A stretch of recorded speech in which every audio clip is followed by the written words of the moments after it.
संघटनेच्या शेकडो कार्यकर्त्यांनी मंत्रालयासमोर आंदोलन केलं।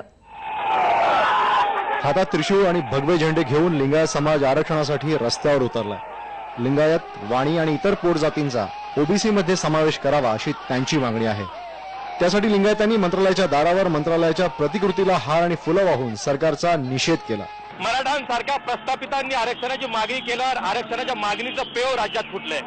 मराठांपाठोपाठ आता लिंगायत समाजाने सुद्धा आरक्षणाची मागणी केली आहे। त्यांना ओबीसी मध्ये 5% कोटा हवाय। आंदोलनापूर्वी लिंगायत आरक्षण हक्क परिषद पार पडली होती। राज्यभरातून आलेल्या लिंगायतांनी आरक्षणासाठी या परिषदेमध्ये जोरदार शक्ती प्रदर्शन केलं। या ओबीसीच्या सवलती देताना जे पूर्वी अस्तित्वात असलेल्या 346 जाती ओबीसी मध्ये आहेत, त्या 346 जातीमध्ये 19% आरक्षण आहे। त्यांचा वाटा आम्हाला नको, त्याही समाजावर आम्हाला अन्याय करायचा नाही, तर आमच्यासाठी वेगळं आरक्षण द्या। या परिषदेला राष्ट्रवादी काँग्रेसचे प्रदेशाध्यक्ष आर पाटील हे सुद्धा हजर होते। त्यांनी आरक्षणाचं राजकारण कसं होतंय हेच उपस्थितांना सांगितलं। जे प्रस्थापित आहेत त्यांचेच फायदे होताना दिसत आहेत। काही वर्ग हे लाभापासून वंचित राहत आहेत।